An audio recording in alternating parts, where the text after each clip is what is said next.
Bé, la nostra coalició, Europa dels Pobles Verds, de la qual el pal de paller podem presumir que és Esquerra Republicana, no?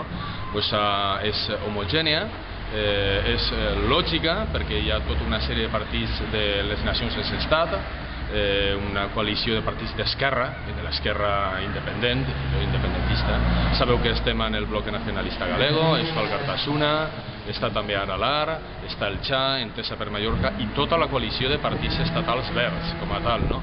Aleshores, jo crec que és moment, per tant, de comparar-nos amb l'altra coalició que n'hi ha, que seria la de Convergència i Unió, Unió Mallorquina i el bloc nacionalista valencià, que són els dels partits regionalistes de dreta que...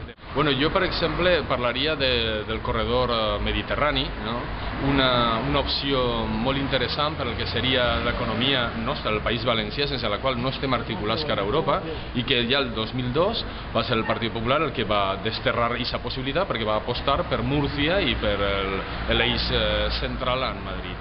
També el PSOE va desterrar la seva possibilitat de tindre aquest corredor que aniria des d'Algesires fins a passant per Centre Europa fins a Dinamarca, no va apostar per això i ara sí que s'ompli la boca de ganes de reconstruir el corredor mediterrani. És la possibilitat d'Europa una altra vegada d'aconseguir-lo. Al 2010 tenim la possibilitat una altra vegada que es vote i que es vote favorablement i ahí estarà la gent de l'ALE, Aliança Lliure Europea, que és on estarà els vots que hagin acabat en el grup verd o en el grup d'Esquerra Republicana.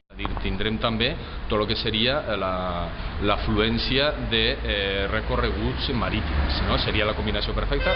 Tal com hem parlat abans de la A68, sense infraestructures no hi ha comerç, sense comerç no hi haurà riquesa per al nostre poble. Al cap i a la fi, el que farem serà coordinar-nos sempre en Europa, en el nord, com és lògic. Si vols demanar el vot, per acabar. Home, doncs sí, clar, us demano el vot simplement perquè som la coalició més il·lusionant, som la coalició de l'esquerra, dels pobles sense estat, som la coalició del que poden canviar moltes coses en Europa, com ara, per exemple, el que siga oficial la nostra llengua, o simplement com que el nostre país puga internacionalitzar-se, visualitzar-se en Europa i visualitzar els problemes que tenim de no tindre la possibilitat del dret a decidir. Europa és, per tant, el nou fòrum que permetrà visualitzar-nos a la gent del País Valencià i de la resta de nació.